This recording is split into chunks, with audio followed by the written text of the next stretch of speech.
Hello, everyone, and welcome to another episode of Movie Debates. In case this is your first time watching one of these, essentially this is a series on the channel where I have a friend or two on, and we get into some kind of nerdy movie-related debate.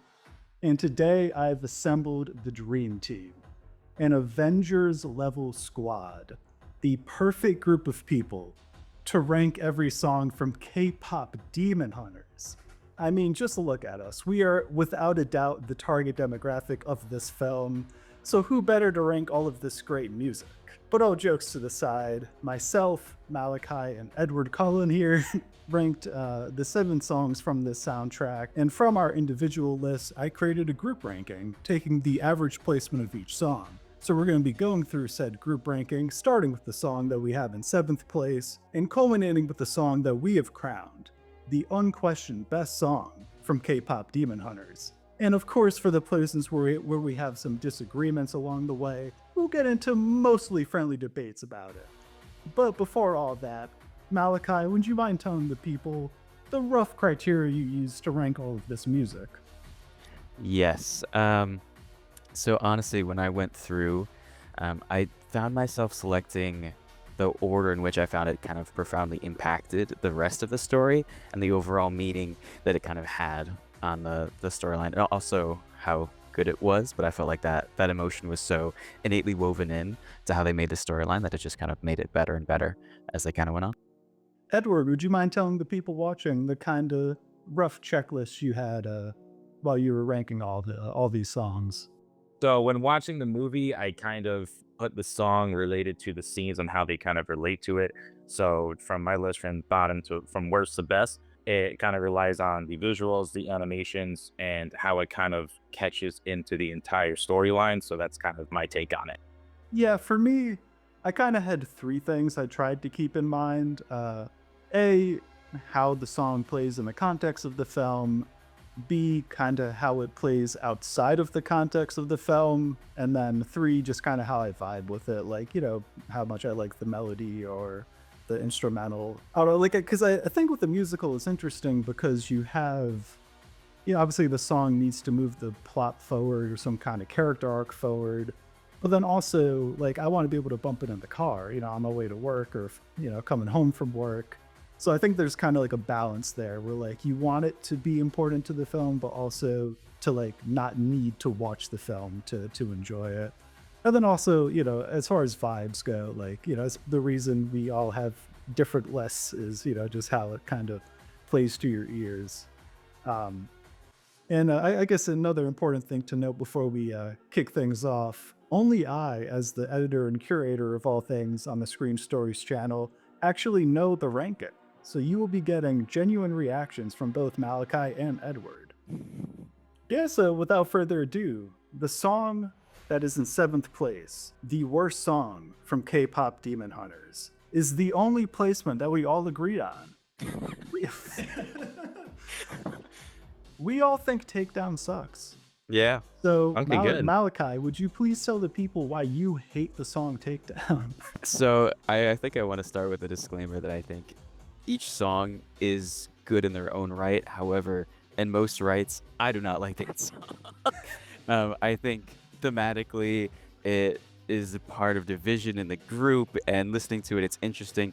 I almost like the version where Rumi changes the lyrics a little bit to add that kind of emotion behind of it. Mm. But in general, as a standalone song, it's okay. But yeah, no, of the rest of them, not my favorite in the slightest. So yeah, I guess, Edward, do you have anything to add about why you hate the song Takedown? So obviously it's a huge diss to the Soldier Boys, and I kind of get where they were going for it, but in all reality, compared to the like intensity level and also the beat and how catchy it could be compared to the other songs on this list, it couldn't stick to me. And I don't know, just something about it where I couldn't just get into it, even though like the visuals and stuff were great for it. But in my opinion, just I don't know, it was just very aggressive, like I would say, and I can just never get fully into it. Yeah, I guess for me, and kind of going through my criteria, it's the song that needs the context of the film the most, I feel. Where, like, when I was listening to this album from front to back multiple times on my way to and from work to make this ranking, Um, it was just like certain lines just kind of stick out like a sore thumb, where it's like a demon with no feelings don't deserve to live, and it's like that's not even like I can't even like take a metaphor out of that. Like, yeah, like my personal inner demon. Like, no, it's like no, this actual like literal demon, and it's like, well, then it's hard to just bump that casually now. But then also, I think as a diss track, it's like very like elementary school, I guess would be the best way I would describe it. And like obviously this is a PG movie with like, meant to be kid friendly, but like, being like, this is a takedown. I'm gonna take you out. I ain't gonna stop. It's like if I was a demon or like one of the Saja boys, I would not be shaking in my boots. I would not be quivering. I'd be like, oh, okay, we are perfectly fine. um, but yeah, I don't know. It was also kind of in before we all watched this movie together. I just listened to the new Clips album, and to come from like those great rapping performances of Pusha T and Malice, just like even when they're dissing someone, it's like they're dissing your soul, and then to like hear this, it's like it's definitely vastly different. As a big rap fan, I'm used to Tupac saying like fuck you, die slow, to then get it's a takedown, I'm gonna take you out. It's like I don't think it's horrible sonically or instrumentally, and within the context of the film, like I get it. But yeah, for me, seventh place was there was a distance between seventh and sixth place. I don't know if it was the same for you guys, but Yeah, I will say I think it's ironic the one song we're all united on is the one that divided the group. yes, I mean this is why we're the dream team and the That's true. Avengers level squad. We are superior to huntrix in every single way. What divides them unites us. Oh, absolutely. But yeah, so that's the one place that we all agreed on, so probably have the least to say on that. But moving into sixth place is How It's Done. I had How It's Done ranked at 6. Malachi also had it ranked at 6, but Edward had it ranked at 4. So I guess, Edward, if you want to kick things off, what are we not seeing with the song How It's Done? Well, to me, it naturally flowed to me compared to the other two songs that I have before this. And the other two songs that you're probably going to have in here, what I have ranked, are probably going to shock you guys. And I'm probably going to get raised eyebrows, which I'm totally prepared for. But in my opinion, just the last two songs before this, I just couldn't ever get past just literally one line between both of them, realistically. But How It's Done has like the kind of beat that I'm like attracted to, where you could say like, it's a very upbeat in tempo. And also on top of it too, like again, when you're looking at it, when you watch the movie, it goes naturally as to why they're talking into it. So and that's at least in my opinion. Yeah, I guess for How It's Done, it's another song that I don't think it relies on the context of the film as much as Takedown, but I do think it's another one where, listening, like I can listen to it in the car and still bump to it, but there's still kind of a certain aspect of like, we're talking about demons in like only a literal sense, sort of, and like darkness defeating the light, which, if we like kind of stretch it a bit, you can maybe give it some good faith and say, we can take some kind of metaphorical meaning and like apply it to like our own lives. But also I just think sonically, melodically, instrumentally, it's just a bit of a step up from Takedown and all of those fields. But I guess for me, what kind of largely kind of dragged the film down is the fact that the rapping is probably the most integral aspect of How It's Done than really any other song on the soundtrack. And I know Zoe's like supposed to be the rapper of the group, but there's a little bit of like marbles in the mouth, I guess I'll call it, when she raps at certain points. Like the, with my words I ramble, and sometimes I go like Rambo. Like there's like a little bit of like, ooh, like the clarity isn't like super there. Maybe it's just because like I listen to a lot of rap music. But yeah, for me, the delivery of the rapping is kind of the one thing that was holding it down, outside of the fact that like the context of the movie is kind of really needed to kind of like fully get that experience. Because really, when I think of the song, I don't really think of the song itself. I think of kind of how impactful like the visuals of that opening was. And I think kind of stripping it away from those visuals, it kind of loses a little bit of the luster. I think I agree with you in terms of like the aspect of the visuals as well. I think the most impactful part of that song is right before they start going down and they switch the animation style and they kind of make it a little bit more fresh, a little bit more snappy. And I think that was really what I really liked most about the song. I think it it is definitely like the introduction to the series as a whole. Not series, but the movie. Um, and I don't know. I think thematically, it just doesn't have as much significance. I think on its own, musically, it's still good. Like I don't dislike any of the songs, but I think the other ones are just so much better for so many more reasons. Like I think that flying down line, the fit check from Renee Palmera, like that was sick. Like the way that they did it with the visuals, the animation, sound, I thought was amazing. But it's just that one part is carrying the rest of the song, in my opinion. So that's why I thought number six. Yeah, I guess Edward, do you have any retort to anything we said, or I guess any pushbacks since you have the song the highest? No, because I'm curious to see what your next two are compared to my four to see where you think that lies. Because now I'm curious. Okay, well, so getting into things, and I guess I should know actually, there was a few spots where there were technically ties mathematically, and how I broke those ties was I took the highest and lowest score for each placement, removed them, and whatever the middle score was is what I deemed to be the tiebreaker. And essentially, I did that just in case there was like one person kind of serving as like an anchor or like pushing a song forward to a spot where it probably didn't deserve to be. So technically, in this fifth and sixth placement, it was mathematically tied, but in that method, we ended up with our fifth place song, which was Soda Pop. Malachi had it at 5. I also had it at 5. And Edward had it at 6, so not too far behind. But I guess, Malachi, why did you have Soda Pop at 5? And I guess, why did you edge it over How It's Done? Great question. I love how you phrase the edging aspect. Um, so I think really that edging component in the song is just great. Like the little bit of nuance with part of the lyrics now. I think it's just catchy. It's a really good song. Standalone. Like it's the Saja Boys debut. They're bringing everything in. They get that little animation thing with their legs going back and forth. It's just a great song with the animation and whatnot included. Um, Still not as thematically important as for or all the other ones that I have chosen.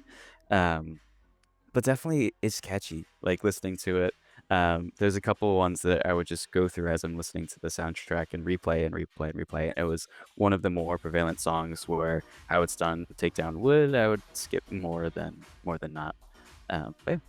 Yeah, with Soda Pop, actually, interestingly enough, when we first watched the movie, it was my least favorite song by like a pretty decent margin. But then upon rewatch, it was like the song that moved the most for me, where it kind of slowly crept up the list. And I think that is partially because it is kind of the most, I guess, generic pop song from the soundtrack. It survives without the context of the film quite well. But even within the context of the film, like it being a generic pop song just kind of makes sense because it's like the Saja Boys are trying to appeal to as many people as possible without really having a ton of depth because they're really trying to dupe everyone. And I think that actually kind of creates a really interesting like metaphor for pop music in general, which I do think kind of benefits the song. But it's a little bit of a double-edged sword to where because it's like almost intentionally shallow, that does kind of hamper how much I can like relate to it on like a personal level. And also it just being a generic pop song, while it sounds perfectly fine and I can listen to it here and there, there's other music that is kind of more distinct on the soundtrack that is kind of not as easily comparable to like anything else really out there at the moment in like the pop music landscape. So I felt like 5 was kind of like the perfect spot for it where I'm going to listen to it more than How It's Done and Takedown, but not as much as the songs above it. And it isn't distinct enough to really have specific things that I love about it to really kind of compete with like the upper echelon of the, at least my personal ranking. But Edward, you had the song at 6, so I guess why is Soda Pop considerably worse than How It's Done for you? Technically speaking, because with how it's done being the how it's done being the musical introduction for the Huntrix, and how Soda Pop was a debut song for Soulja Boys, I would say that it definitely captured more because like when they went onto the street and even got their attention to dance to and got them involved in it. Um, I don't know, just it didn't really just get me going beyond just so basically the 4 lines throughout the movie. I think really for a debut introduction song, I think in my opinion, how it's done was better than Soda Pop in my opinion. Yeah, I think that's a fair argument, and I did have them back to back. Ironically, I had the 2 intro songs back to back. Myself and Malachi did. Yeah, I think there's definitely arguments for How It's Done being the more kind of it's definitely a more distinct song with a distinct sound, and the visuals I do think are better within the movie. So I do think there's a good argument for it being a better kind of like launching pad for Huntrix as a group, as opposed to Soda Pop is for the Saja Boys. But I guess one more point I kind of want to add was I really liked the creativity within the instrumental of Soda Pop, like the kind of soda can and like soda sound effects, which for some reason watching the movie, I didn't really pick up on that. But then like in the car, I was like, oh, this is like kind of really builds the ambiance of the song in a way that is fairly unique, I guess, to the Saja Boys specifically. I feel like their instrumentals kind of have more of those kind of non-traditional like music elements to them. No, I agree with you for sure. I think part of like the visual aspect was so engaging that it kind of took away a bit of that like full auditory component, but at the same time, I'm curious if they did that because more of a physiological or just auditory tie-in as opposed to that emotional component that you kind of said was kind of missing in terms of that really tie-in in that debut song especially. But yeah, it's just so goofy and silly and great songs too. Yeah, so moving into 4th place of our group ranking, and I promise this is where Malachi and myself no longer have the same exact list. We now disagree. We now disagree on every placement moving forward. But for 4th place, and this was technically tied with 3rd place, but I was the person dragging 4th place to where it was, so we did keep it at 4. We have the song Free. I had it ranked at number 1. Malachi had it ranked at number 4. And Edward had it ranked at number 5, actually. So this was definitely our widest spread. And I was definitely the one carrying it to the point where it was. So I guess as the lone dissenter who loves the song Free, I can kind of kick things off. And I have a bit of a hot take for this song. At least I think it's a hot take.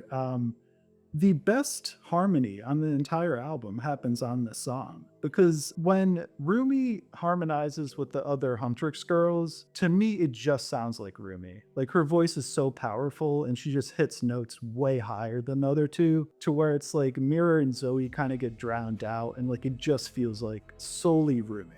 And for me, her voice and Jinu's voice, because they're so distinctly different, even though he's not hitting like nearly as high of a note as she is, it just sounds so good together, because it's almost like they're missing pieces that kind of complete each other. I'm like, thematically that just works with the song so well.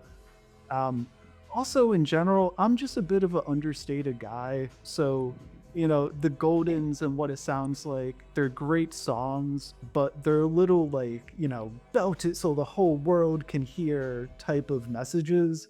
Whereas I think Free is the one that speaks to me the most because it's more intimate, like it's just Jinu and Rumi talking to each other in a way. They're opening up to each other. And essentially, it's just kind of telling the story of a healthy relationship where like you're finally letting go of the demons of the past, but like demons in a literal and metaphorical sense, to where when I'm listening to it, I'm like, oh, I can very easily kind of transport that to like myself and like personal things. But yeah, also the instrumental, I don't know if you guys noticed this, but most of the instrumentals on this album I felt had like a dubstep kind of inspiration almost, with like how hard the 808s are like hitting you in the face. And I think Free is kind of the one where that is the least like prominent. So it kind of, because it's so understated instrumentally as well, like it kind of just like stuck out to me from the other songs in an interesting way. um I have a little bit more on Free that I'm gonna hold until we get to the third place song, because it kind of goes hand in hand. But I guess Edward, since you had this song at number 5, way lower than I did, I guess why do you not connect with Free? So I will say that, like leading into it, that you can definitely see between both of them that they're finding comfort together, and it's kind of like a pivotal point in the movie where she's finally letting her guard down, and he's sort of kind of showing his human side. So it definitely did speak to me in the sense where, like, two people can eventually come together as one and find comfort in one another. But where I have my number one song ranked at, I think, in my opinion, this doesn't hit me as hard as the number one ranked song that I have on my list. So that's why I put it at like number 5, because it's right there in the middle. It can interchange between how it's done and where I have it as for Free. So yeah, that's my take on it. Okay, Malachi, I guess why did you have Free at a number 4? Great question. So I think on its own, I do love the song. I could do love the slower like songs in general. I love like the romantic aspect of it. I think separating it from the context of the movie, I think it is a much better standalone song. I think within the context of the movie, I have a really hard time with it because their entire relationship was kind of built off of a lie a little bit, and whether it was an intentional or accidental subconscious lie from Genu, it's hard to celebrate a like this is great, like we're opening up, we're all this, knowing what could happen and what does happen. So I think I do love the song. It's so well done, and again, as you kind of mentioned, like the harmony wise of both of their voices kind of coming together, because it was the first time we actually had both lead singers, or I don't know if Gina was technically lead singer, but both main singers kind of coming back. um it sounds amazing, but then you're just kind of looking at it like a little bit like, all right, this is how he pulls one over on her, this is kind of well done, but I can't fully let myself love it as much as I would like to, frankly. I do think that's an interesting point of kind of maybe Genu's nefarious motives being kind of the thing that could maybe hold it back. I guess my only pushback to that is I kind of like the way that the song is phrased is "we could be." Like it Sure. to me, it feels like the first step to becoming free. So I guess it kind of depends on how you kind of interpret the song, but the way I interpreted it within at least the film itself was that it was kind of the first step to them both kind of accepting each other and kind of opening their minds to the possibility that like, oh, maybe we could be like the missing pieces that like we've been looking for, like the person who can like actually understand my trauma and kind of accept it and relate to it in a way. But I think that also then kind of creates, like, it creates an interesting mystery for the narrative of, how truthful is this for Genu? Like, is he actually buying into it, or is he playing her a little bit, or is it kind of where I think it actually lies somewhere in the middle, where he wants to accept it, but he knows in the back of his head, Guima is not going to allow him to, even if he wants to. So I think within the narrative of the film itself, it does kind of create some mystery, which I do think aids the film. But yeah, I don't know. I kind of interpret Genu's verse as a war within himself, where it's like, she's breaking down all these walls in him, and like he probably went into it intending to, like, well, not probably, he went into it intending to play her, but through getting to know her, he's now like, like she's actually like, I actually like her. Like, damn. Also, maybe another hot take. I think the song is the best rapping on the entire soundtrack. The kind of melodic rapping that Genu does, I think is, at least to my ears, comes off the best because it's not like true 100% rap, where I feel like because it's more kind of that melodic kind of, I guess, tweening the line between rap and singing. I think it just kind of sounds the smoothest. The, yeah, That's an oh, sorry. I was just gonna say I could bloviate about the song all day, but I'll just cut it off there. Fair, fair. I think you made a couple of very interesting points. I honestly didn't even consider like the aspect of like rap and Juno's part of it as well, but I can definitely say that would be a part of it. I do like that kind of spirit of openness that that song kind of includes, and as you said, that kind of inner dialogue between them. But I think so. I have mixed feelings on the relatability because it's definitely the part where they're able to relate so close to each other and probably the only people that are able to do that with each other. And then it's that sense of like not trauma bonding, but trauma bonding a Hmm. little bit where it's like that way of like getting so close with someone. And I think again, I think Gina went into it not again, went into it with as best intentions as he could. And I think a lot of it was truly twisted by Guima, that voice in the back of his head, all of his insecurities, his fears of what may or may not have happened, because there is that whole conversation of what actually happened with his family, which is a much longer discussion. Um, but yeah, you're right. There is that sense of kind of conflict, even as he has that conversation. So, or conversation in the song, which is very good. But ultimately, what he did speaks for itself. Yeah. But yeah, I guess Edward, do you have any thoughts on "Free" before we move on to our third place song? Nope. I'm ready for a third place song because I'm interested now to see the top 3. So as I kind of alluded to earlier, "Free" and our third place song mathematically were tied, but I was hard carrying "Free." I damn near developed scoliosis from how hard I was just carrying the weight of "Free" up the list, trying to get it to first place. So just barely, our third place song is "Golden." Edward and Malachi had it right. They both had it at 3. I had it at number 4. So I guess, Malachi, why do you believe that you are the queen that you were born to? It's just a good song, and it's so popular. It's um, when it was first debuted in the movie, the music video is amazing for it. The way that they go through and show like the growth and development of each individual character and who they are as a group now, and then at the end also a bit of that insecurity, not insecurity, but the walls that Rumi has up and what she really has going on behind. I think it was a whole story of just accepting who you are and kind of moving through and finding where you belong. Um, and it's really catchy. It's really good. Um, so I think that's why I had it so high. And I will say, within the context of the movie, I feel like each song is better. I feel like when I listen to a song outside of the movie, it isn't quite as profound. Um, but yeah, just overall, really good song.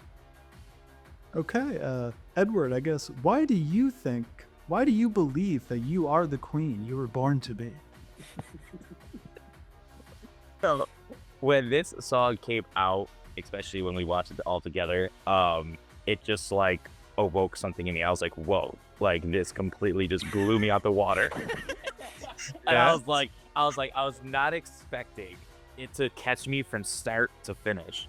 And I was just like, damn. But like listening into it, like lyrically, like, they're basically talking about their self and how successful they are, not just as, stars, but basically as people as well. And then I love it too because it kind of gave us a little bit of like how Mira and Zoe's backstories too are. So that's another thing too. Is just like not only are they talking about themselves being so successful and being so amazing, but it's also like, hey, this is what we grew up from here to now. So I was like, okay. But compared to the other 2 songs I have after this, I think right now top 3 is where it sits. I know some people are probably gonna be upset about that because they're like, it's number 1. But I personally don't think it's number 1. So yeah. So I don't think I'm the queen that I was born to be, as I had it at number 4, clearly. um, yeah, so I have a bit of an analogy with this song. So as I may have told you guys before, the first concert I ever went to was an Usher concert when I was in middle school. I was a big fan of Usher. And he has an album called Confessions, one of my favorite albums of all time. And on that album, there's a song called Confessions Part 1 and Confessions Part 2. How I interpret it, Part 1 is the half truth. Part 1 is where he's like, I've been cheating on you and I'm really sorry about it, but it's been weighing on me so much, I had to open up and tell you about it. But then Part 2 is the full truth. Part 2 is when he's like, yeah, so actually that girl from Part 1, she's pregnant and she's keeping it. And to me, Golden is the half truth. Within the context of the film, it's built on a bit of a fallacy because Rumi's lying. She is not stepping into the light. She is not being open. So there is a bit of a disconnect with me where, because it's the half truth, it's the, you're not fully coming into the light. There's only a certain, like, I can only relate to it to a certain degree, because even when I listen to it outside of the context of the film, kind of in the back of my mind, I'm like, oh, but Rumi wasn't actually doing what she's saying on the song. And maybe if the other members of the group, Zoe and Mara, were featured more in the song, that wouldn't be as big of a sticking point for me. But like, it is largely the Rumi show. Like, when they perform it live in the movie, they literally like get off stage. They're like, they got the fuck out of Dodge. We're putting Rumi, she's flying through the crowds by herself. Like, it is like clearly a showcase for her. And because it's not true, that is kind of the big thing where I'm like, I just naturally am going to like what I view as the Part 2 more than that. And I would say the Part 2 is kind of partially free and partially what it sounds like. That's kind of where you get the true genuine roommate. Yeah. So that, I guess that's my hot take about Golden, why I kind of had it a little bit lower. I know the fans are probably not going to like that because I know it's the most popular.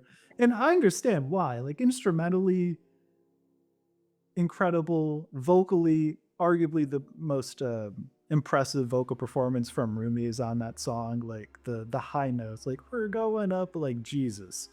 I was gonna try to actually hit that, and halfway through I decided not to because there's no chance. Yeah, I guess, do you guys have any additional thoughts on Golden? Edward, do you want to get more into what it awoke within you?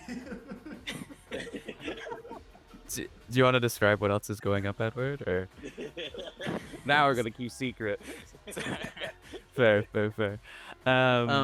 So I mean, for me specifically, I think what you tied into actually kind of put me into that aspect. Like, how how most artists, we look at them and we're like, oh my god, they're like the greatest things ever. They're like either super popular, they're beautiful, they have the nicest cars, the greatest houses. But like, as you said, she's hiding that aspect of her life where people don't really know the actual true her, and she's just going out there to perform for the world as like the greatest thing to ever come alive.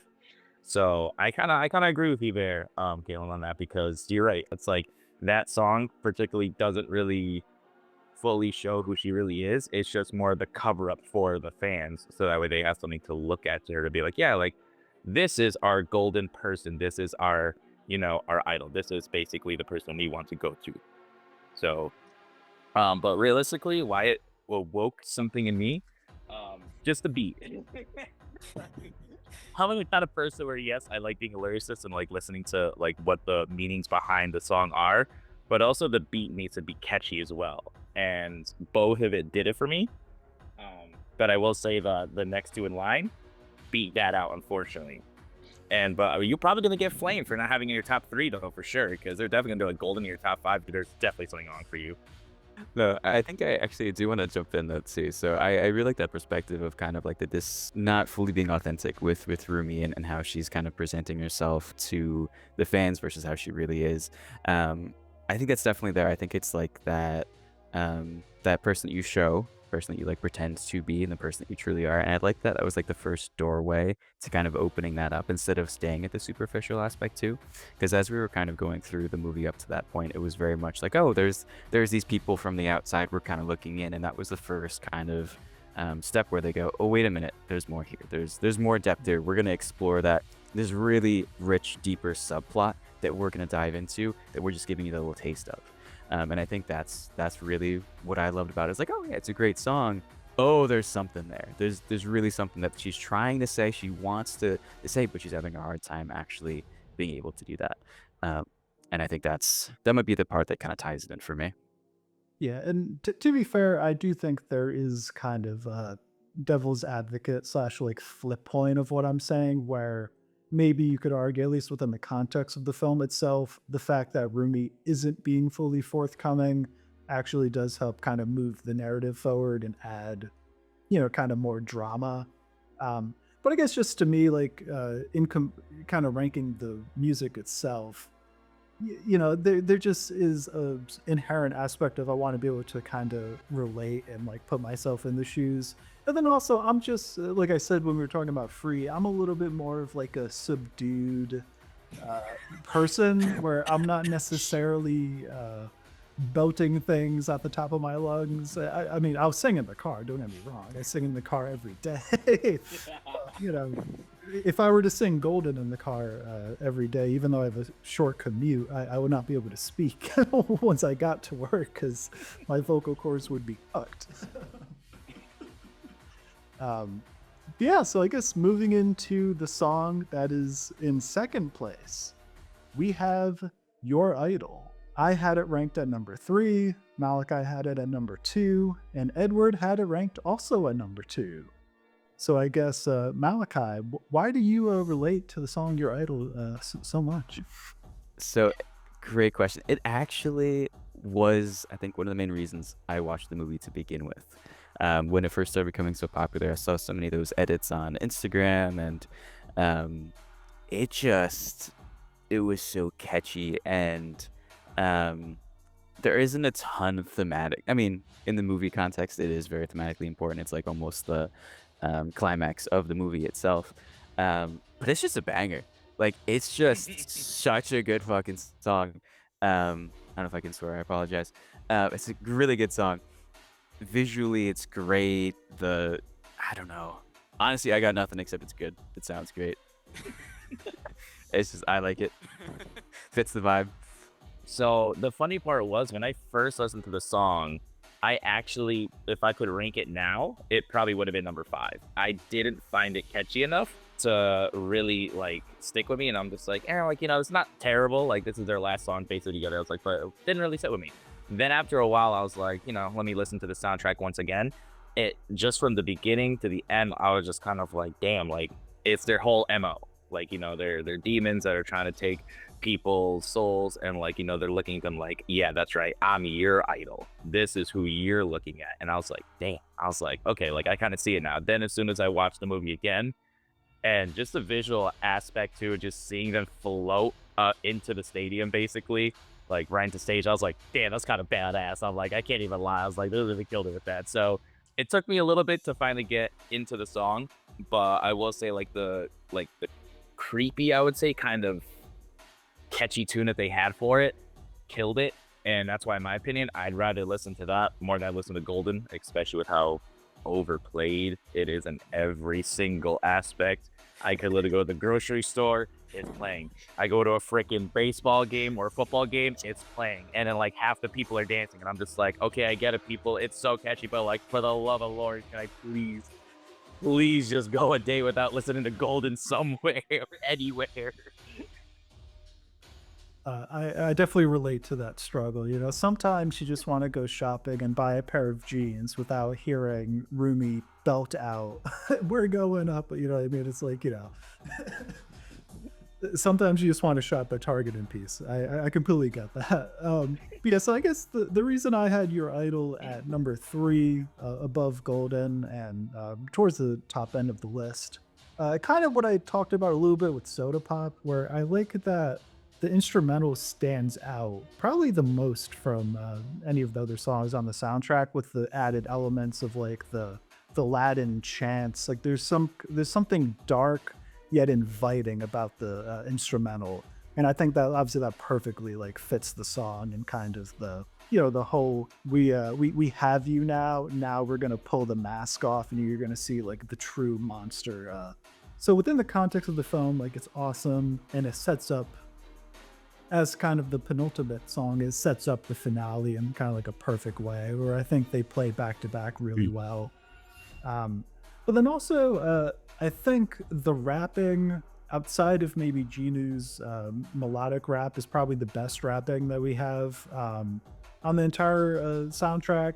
The fact that like is partially not in English, I think actually helps it, because I think like if I do, it's a weird thing of like if I don't know what they're saying, it just sounds better to me somehow. Like it kind of gets into that like horror concept of like the less you see of the monster, the scarier it is, because like your mind is going to create something that's scarier than whatever they can put on screen.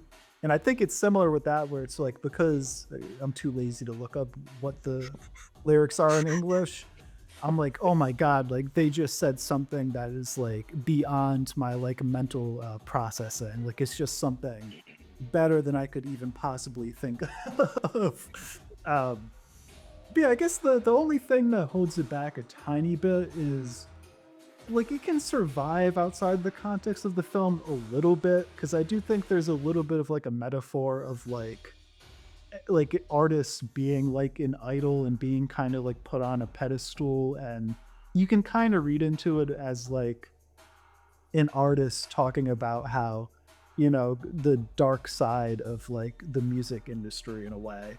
So it survives a little bit outside of the context of the film. But then also there's a part of me that just like can't relate to it, because I don't really idolize people in that way. So it's like, while I can kind of see the vision and how like, oh, this can like be transportable to like other contexts, just not really contexts that like really speak to me necessarily. So like it sounds awesome and it's a banger, but like for me as like someone who like also really likes to like get into lyrics and like break down lyrics, there is like an element where it's like, you know, not really, it doesn't really like speak to me in the same way as like the songs I had in second and first. Yeah. I will say, I think within the K-pop genre as a whole, I think it stands alone very solidly in that aspect of how they kind of do have their idols and their singers and all of that. Yeah. I think the song Flux, I think it's great. Uh, But if any of the songs on the soundtrack indeed fuck, I would say it's your Oh, idol. yeah, I think that and Soda Pop, I think they're up there for sure. Hmm. But yeah. But yeah, so I guess if you guys were keeping track at home, this of course means that What It Sounds Like is our first place song. Edward and Malachi had it right. They both had it in first place. I had it in second place. Once I got Malachi's list and I had my own, I was like, this is probably going to be in first. And then Edward also had it in first. I'm like, yeah, it's definitely going to be in first. But yeah, so I guess I didn't even realize this until now, but Malachi had a perfect list. It just kind of worked out where the place where he had all the songs ended up being the ultimate group ranking, because Edward and myself disagreed quite a bit, but we were on opposite sides of the spectrum, so they like averaged out to where Malachi's take was. Yeah. Let's go. But yeah, I guess Malachi, why do you think What It Sounds Like is the best song from K-pop Demon Hunters? It is thematically amazing. It is lyrically awesome. There's so much depth to it. As you kind of mentioned, I think the pairing immediately following your idol, both of those are two of my favorite songs of it. And it's just like the flip of the coin. It's the seeing after being completely broken, after being her trust betrayed, all of that, Rumi still comes back. She still finds a way to accept everything, her entire life, that she's been told she's a failure, she's this, she's that. She goes to her mother, asks her to kill her. There is so much weight, I think, to that, and then still being able to go back, confront all of it. First, I think I don't know how many times I listen to the song, I would just get chills. Like it's so well done. I think just the pure vocal talent from that artist, and then bringing in Mira, Zoe, and just kind of coming back all together of just that one reunion, two connectivity, just having those people to be there and support you even after everything got destroyed, even after everything was bad, you were still able to believe, to trust in yourself, and to have that. And it just sounds amazing. Like it's so good in and of itself outside of the context of the movie. Um, Such a great message, and it's just chills. Yeah, chills. Great song. What doesn't fuck for you there now, guys? No, unfortunately, it does not fuck. Great question, though. So kind of like how we discussed from Golden, this is Rumi's coming out song, as you would say, because this is her fully accepting her who she is and just walking onto the stage ready to accept whatever happens at this point. And it's kind of a nice tie into, because like for me, I'm an emotional sap. How like, you know, it's always got to be like for every single superhero movie, for every single kind of like, you know, like happy ending kind of stuff, there's always that, you know, there's has to be that one crazy scene that has to be like, yep, this is how we're gonna save the world, this is how we're gonna this is how we're gonna make sure that the audience is happy. This right here is exactly it, because it sounds crazy to say, but a song saved the world. And this indeed did it, because this fully accepted that Rumi is who she is. She is part demon, part human. Whether they think of it as a good thing or a bad thing, she knows that she loves herself, and that is it. Then her friends eventually come together, help her out, and not only do they form together as one, but they also like help the rest of the world kind of just, you know, feel their vibe and feel their love too, because you can see like the metaphor basically, like, you know, how music reaches out to us in different ways and how it can kind of connect us basically and make a bridge, as you would say. And this is that song.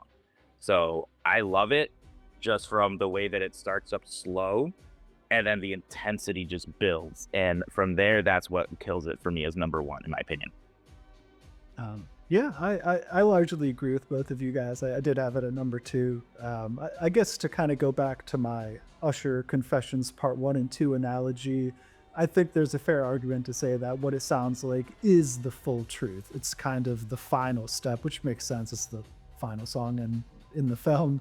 But it's like the Rumi is like finally letting it all out, scars and all. This is me laying everything on the table. And I think, you know, just inherently that's more satisfying, and it's just, you know, it feels triumphant. Like the instrumental, the way that Edward was kind of saying, it's almost a cappella at the start of the song, and then the instrumental slowly builds, and then by the end it's this just loud, triumphant, satisfying victory of a song, both outside of the context of the film and within it itself.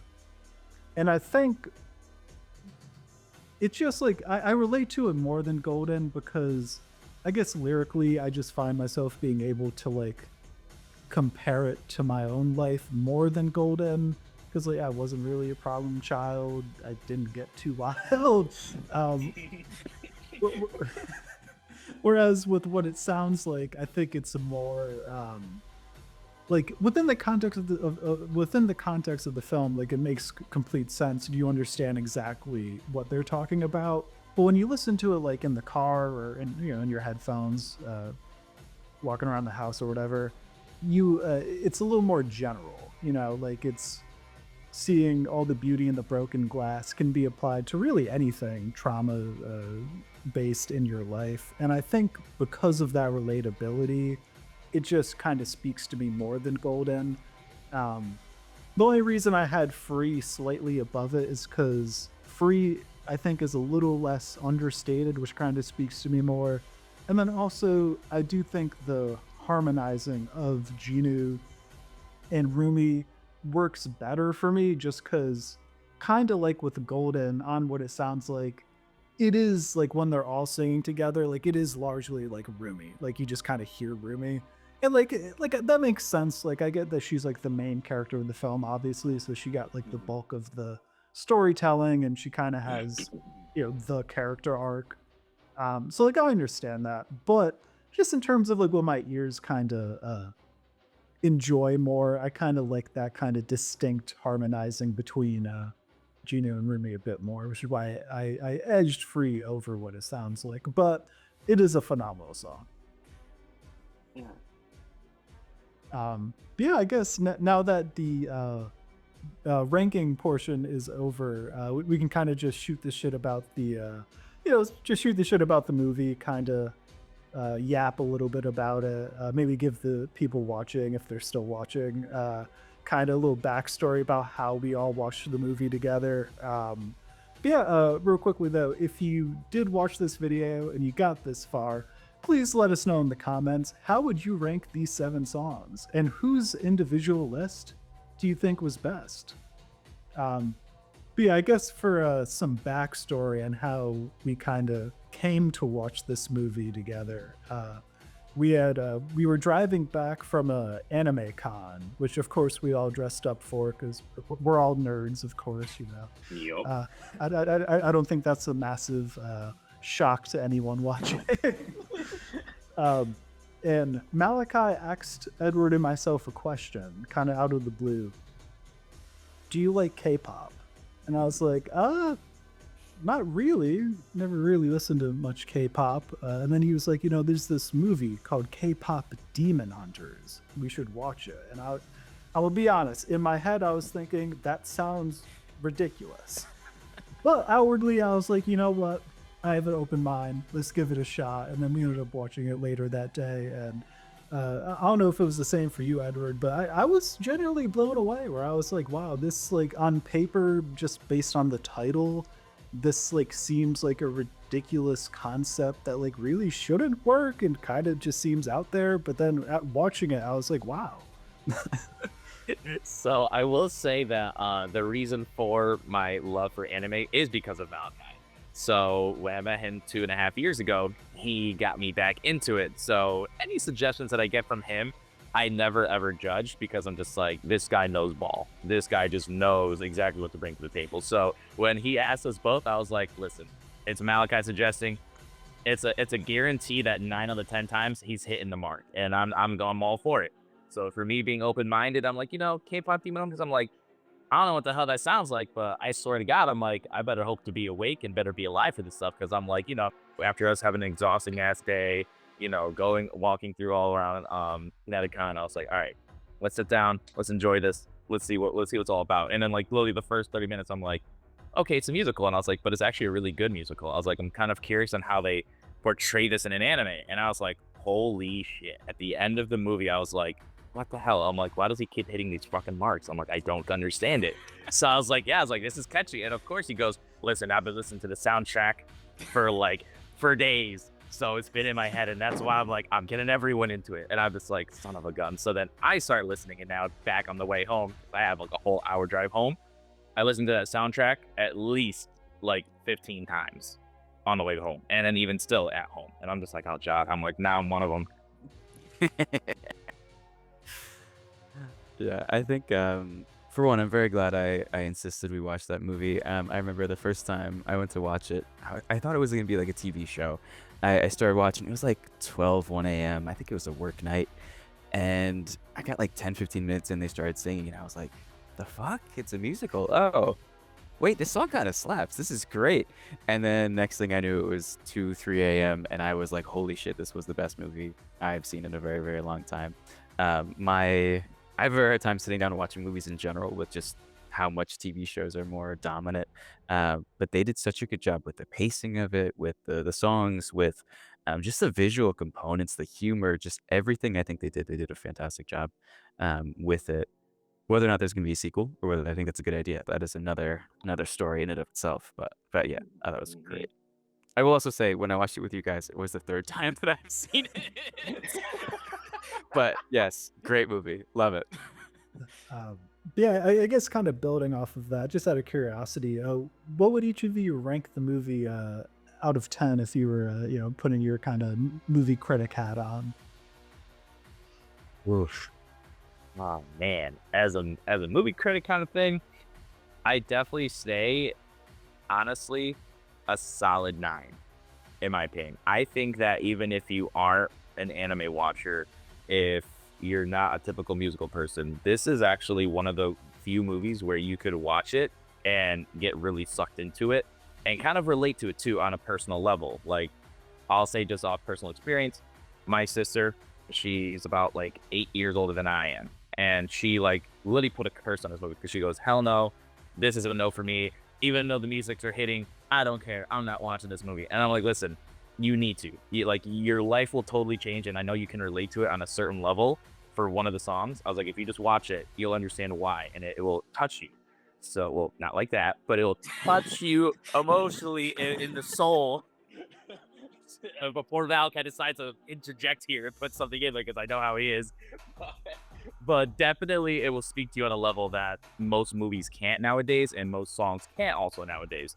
So she finally caved, watched it with her friend, and then she told me, and I was like, okay, now give me your honest opinion because she's very critical and stuff. She goes, that's honestly one of the best movies I have watched.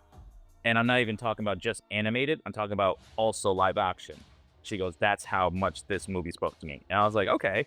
So then after rewatching it over and over again, I will say that it's a solid 9. Yeah, I think I was kind of going through as Edward was saying his points as well. I'm gonna say it's a 10.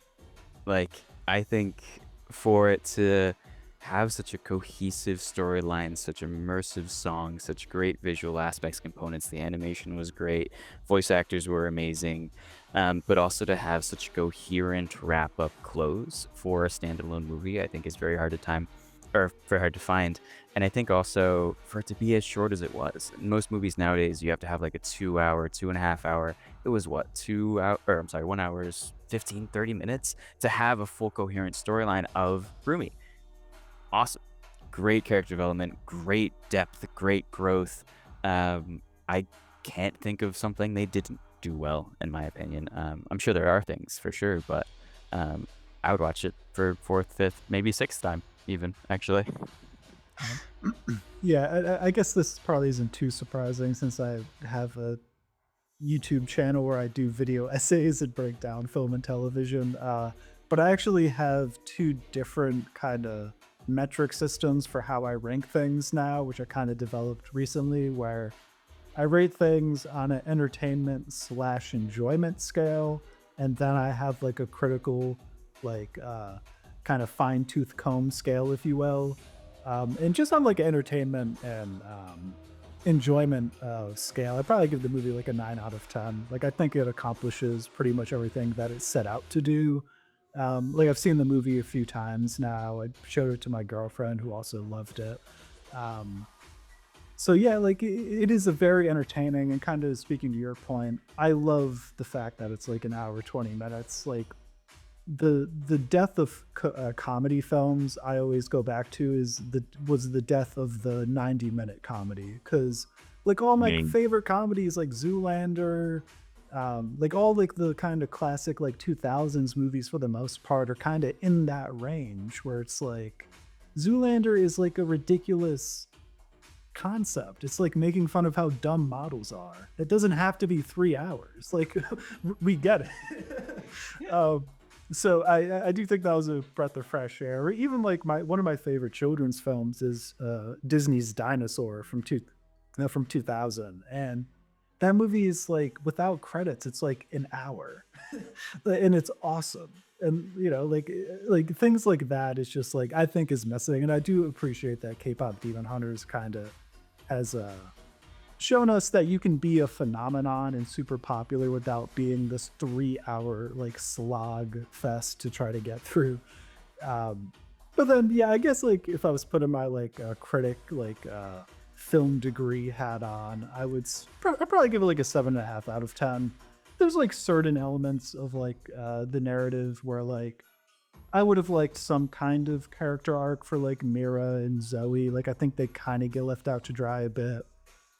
Even Genu, like his backstory is kind of left a little more ambiguous than I would have personally liked. And then there's just like small things like when Genu makes the 2 demons to like impersonate Mira and Zoe, they sing exactly like them. And I'm like, well, couldn't Guima just make a demon version of Huntrix then? And then like the demon version of Huntrix could like compete with Huntrix, and then You know what I mean? Or they could just impersonate Huntrix, and then it's like, oh, they're stealing Huntrix's own material to fight the Golden Home Moon. Like, there's like small stuff like that where, because I'm such a nerd, I'll like pull on threads like that, and then I'm like, ooh, but if you like pull on that, it kind of unravels a little bit.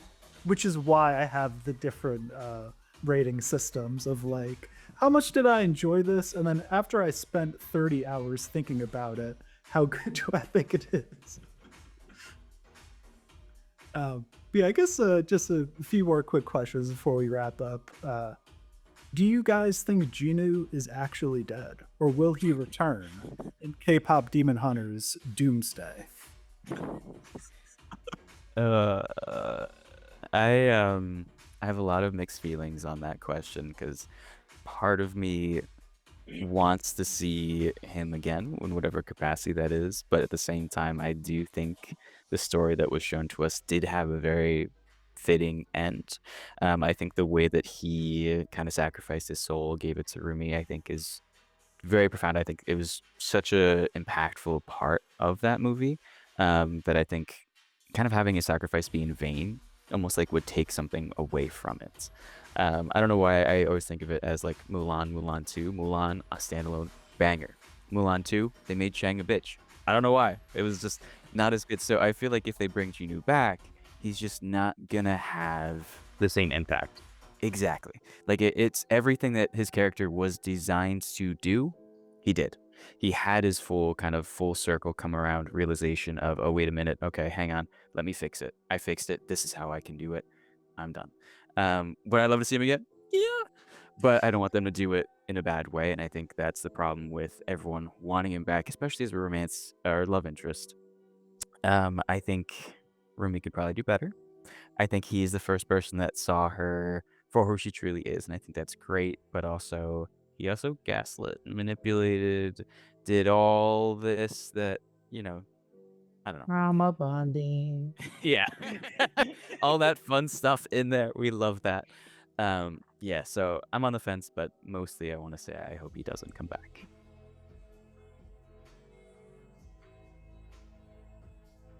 Yeah, I guess with Genu, I'm on the same boat of like, I want his sacrifice to not be in vain and to like, this actually be the end.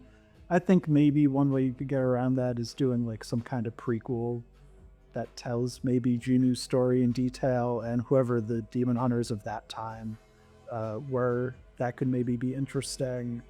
I also think a prequel, probably if I was going to script a sequel, I would either, if I was to script another film, I would either want it to be a sequel that focuses on either Mira or Zoe, maybe do a trilogy where like each of them gets like their chance to shine, or I would want to do a prequel about Rumi's mom, because I think that's the most interesting narrative thread that like didn't get much developing. Where how did she fall in love with the demon and have Rumi? Like I think that is a very interesting story that could become a very interesting film. Like it's probably the narrative thread that I'm like most fascinated on after watching the first film. But yeah, I guess do you guys have any last thoughts before we wrap everything up? Let's hope they don't screw up the sequel. That's all I care. I hope they make it a prequel. Like as you kind of said, I think Rumi's parents or even whatever mentor's name was, anything before what happened, I think would be fantastic. But after, or I mean, if they had it be one of the other three, or even like Rumi's kids, I'd be okay with. But yeah, I think they had incredible work of art with the music, visual components. So just did an amazing job, and I hope that stands up with time and doesn't get eroded. Yes. Yeah. Yeah, if you made it this far in the video, I am shocked, but thank you so much. I really appreciate you watching. I hope you enjoyed the video. This is going to be a series on the channel where I'm going to try to do at least 2 a month, some kind of nerdy movie debate. So if you enjoyed this, there will be a playlist with all of my movie debates linked in the description. Thank you for watching, and until next time, peace.